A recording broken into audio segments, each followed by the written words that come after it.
नमस्कार दोस्तों, आप सभी का बहुत बहुत स्वागत है इंडियन डिफेंस न्यूज के डिफेंस टॉक सीरीज में, जहां पर हम रोज नए नए डिफेंस अपडेट्स के बारे में बात करते हैं। तो चलिए देर ना करते हुए आज की वीडियो शुरू करते हैं। आज की पहली अपडेट एमका प्रोग्राम की तरफ से है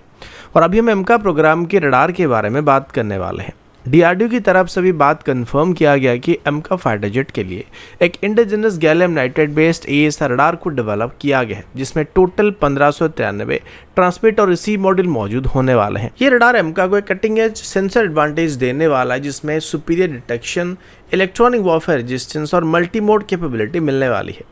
यह radar gallium nitride based module पर बेस्ड होने वाला है और जो पुराने गैलियम आर्सेनाइड बेस्ड मॉड्यूल से लगभग 5 गुना ज़्यादा आउटपुट पावर को देने वाले हैं, लेकिन सेम टाइम पर एक कम एनर्जी को कंज्यूम करने वाले हैं और कम हीट को भी जनरेट करने वाले हैं। इसी वजह से रडार कॉम्पैक्ट होने के साथ साथ ज़्यादा एफिशिएंट तरीके से काम भी करने वाला है। एमका का नोज माउंटेड रडार एक साथ लगभग 200 से ज़्यादा टारगेट को ट्रैक कर सकता है और लगभग 16 टारगेट को एक ही बार में एंगेज कर सकता है। इसके अलावा इसमें लो प्रोबेबिलिटी ऑफ इंटरसेप्ट यानी एलपीआई मोड भी मौजूद होने वाला है, जो स्टेल्थ ऑपरेशन के लिए बहुत ही ज़रूरी होने वाला है। इस रडार का डाटा को एआई ड्रिवन मिशन सिस्टम के साथ फ्यूज करके पायलट को कंटेस्टेड एयर स्पेस में एक सुपीरियर सिचुएशन अलाउनेस को दिया जा सकता है। यह प्रोवाइड करना संभव होने वाला है। अभी तक इस रडार की एक्चुअल रेंज को लेके डीआरडीओ की तरफ से कोई भी अपडेट नहीं दिया गया, लेकिन एक्सपर्ट्स के हिसाब से इस रडार का detection range fighter size target के लिए लगभग 250 किलोमीटर है, उससे थोड़ा ज़्यादा होने वाला है। अगर इसको सेम टाइप की फाइटर एयरक्राफ्ट के साथ हम लोग कंपेयर करेंगे तो F-35 के एएसआर रडार 1676 ट्रांसमिट और रिसीव मॉड्यूल का इस्तेमाल करता है। J-20 का रडार 1856 TR मॉड्यूल का इस्तेमाल करता है और Su-57 का प्राइमरी रडार 1514 TR मॉड्यूल का इस्तेमाल करता है। तो कुल मिलाकर एमका की रडार का परफॉर्मेंस इनसे बेहतर तो नहीं होने वाला, लेकिन इनके बीच कहीं पर मौजूद होने वाला है। लेकिन यहाँ पर gallium nitride based TR module या टेक्नोलॉजी होने की वजह से इसका इलेक्ट्रॉनिक वॉरफेयर कैपेबिलिटी, एफिशिएंसी और थर्मल परफॉर्मेंस बाकी रडार से बेहतर होने की उम्मीद किया जा रहा है। अगला अपडेट इंडियन एयरफोर्स की तरफ से है। मीडिया रिपोर्ट्स के मुताबिक इंडियन एयरफोर्स की तरफ से अभी अपने इंटीग्रेटेड एयर डिफेंस सिस्टम को और भी मजबूत बनाने के लिए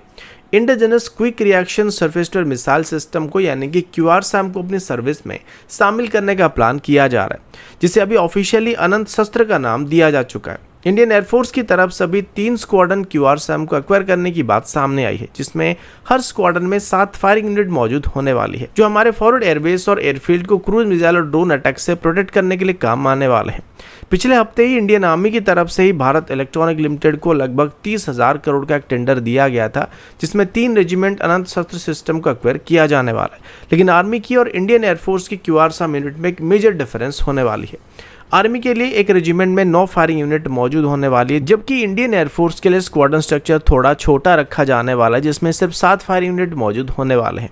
और ये स्ट्रक्चर हमारी दोनों सर्विस की तरफ से अपने अपने रिक्वायरमेंट के हिसाब से कस्टमाइज किया गया है। QRSAM का रेंज भले ही 30 किलोमीटर तक ही होने वाला, लेकिन ये पूरे 360 डिग्री कवरेज को प्रोवाइड कर सकता है और ये system low flying cruise missile, helicopter, precision guided munition को न्यूट्रलाइज करने में सक्षम होने वाला है। इसका एएसआर बेस्ड रडार 50 किलोमीटर की दूरी से ही टारगेट को डिटेक्ट और ट्रैक करने में सक्षम है और इसके लॉन्चर्स को 8x8 अशोक लेलैंड के ट्रक के ऊपर माउंट किया जा सकता है, जिस वजह से ये एक हाईली मोबाइल सिस्टम होने वाला है। अब इंडियन एयरफोर्स के नजरिए से देखा जाए तो अनंत शस्त्र एक इनर टियर की एयर डिफेंस सिस्टम या एयर डिफेंस शील्ड बनने वाला, जो कि हमारी MRSAM S-400 और प्रोजेक्ट कुशा के अंदर डेवलप किए जाने वाले long range air defence system को प्रोटेक्ट करने का काम करने वाला है, क्योंकि क्रूज मिसाइल अटैक मोस्टली लो अल्टीट्यूड पर आते हैं और इसी वल्नरेबिलिटी को कवर करने के लिए अभी इंडियन एयरफोर्स की तरफ से QRSAM को एक्वायर करने का फैसला किया जा रहा है। अगला अपडेट भारत और पाकिस्तान की तरफ से है। आज तक जब भी भारत और पाकिस्तान को लेके कोई खबर आता है, वो ज़्यादातर जम्मू कश्मीर रीजन को लेके सामने आता है, क्योंकि जम्मू कश्मीर शुरू से ही भारत और पाकिस्तान के बीच एक मेजर कंट्रोवर्शियल एरिया रहा है। लेकिन अभी भारत और पाकिस्तान के बीच एक और नई हॉट पॉइंट सामने आने वाली है और लगता है कि अगर भारत और पाकिस्तान के बीच कोई और नया कॉन्फ्लिक्ट होता है या फ्यूचर में कोई कॉन्फ्लिक्ट होता है तो वो कश्मीर में नहीं बल्कि कहीं और होने वाला है। इसको लेके आज यानी दशहरा के दिन एक बहुत ही बड़ा हिंट सामने आया है। दशहरा के त्यौहार को हमारे डिफेंस मिनिस्टर राजनाथ सिंह जी की तरफ से भुज मिलिट्री बेस पर सेलिब्रेट किया जा रहा है और इसी समय पर राजनाथ सिंह जी की तरफ से शस्त्र पूजा को भी वहाँ पे आयोजित किया गया था, जो कि हमारा एक पुराना ट्रेडिशन है जिससे हर साल दशहरा को मनाया जाता है, जिसमें हमारे सभी प्रकार की शस्त्रों की शास्त्रीय मान्यता से पूजा किया जाता है। लेकिन इसी अवसर पर हमारे डिफेंस मिनिस्टर राजनाथ सिंह जी ने एक ऐसा स्टेटमेंट दे दिया जिसकी वजह से अभी काफ़ी सारे नए सवाल खड़े हो रहे हैं, क्योंकि इस दौरान राजनाथ सिंह जी ने एक क्लियर वार्निंग देते हुए कहा कि अगर पाकिस्तान ने सर्किक रीजन में एग्रेशन दिखाने की कोशिश की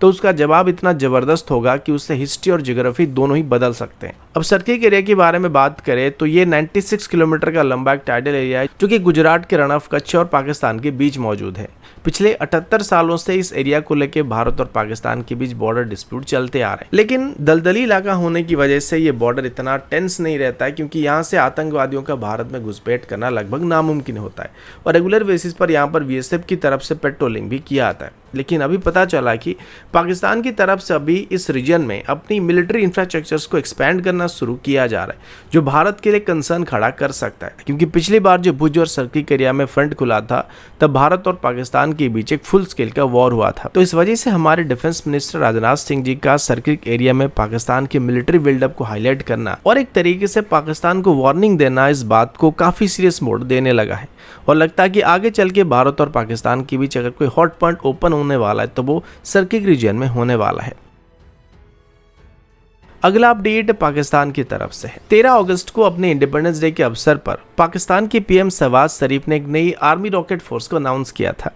ये एक डेडिकेटेड मिसाइल कमांड होने वाला है जो कि पाकिस्तान के लॉन्ग रेंज क्रूज मिसाइल और बैलिस्टिक मिसाइल आर्सेनल को मॉनिटर और डिप्लॉय करने का मेन रोल करने वाला है। इसमें बाबर से लेके फतेह 4 जैसे मिसाइल सिस्टम शामिल होने वाला है, जिसका स्ट्राइक रेंज 750 किलोमीटर तक हो सकता है। इस रॉकेट फोर्स का मेन मकसद एक कन्वेंशनल डिटरेंस को बिल्डअप करने का होने वाला है और इसका डायरेक्ट लिंक भारत के ऑपरेशन सिंदूर के साथ भी होने वाला है, जहां इंडियन एयरफोर्स की तरफ से पाकिस्तान की मेजर एयरवेज और इंफ्रास्ट्रक्चर्स को काफी आसानी से स्ट्राइक कर दिया गया था। उस समय पाकिस्तानी एयरफोर्स की कमजोरी सबके सामने आ गई थी और अभी एनालिस्ट के हिसाब से ARFC यानी आर्मी रॉकेट फोर्स कमांड एक तरह से पाकिस्तान का डिस्परेट जवाब होने वाला है, जिससे वो भारत की मिसाइल अटैक को काउंटर करने के लिए डिप्लॉय करना चाहते हैं। ऑपरेशन सिंदूर के दौरान इंडियन एयरफोर्स ने S-400 एयर डिफेंस सिस्टम के कवर में पाकिस्तानी एयर स्पेस को बहुत ही आसानी से अपने कंट्रोल में ले लिया था और रिपोर्ट्स के हिसाब से इस दौरान पाकिस्तान के लगभग 5 से 6 फाइटर जेट को S-400 सिस्टम की तरफ से मार के गिराया गया था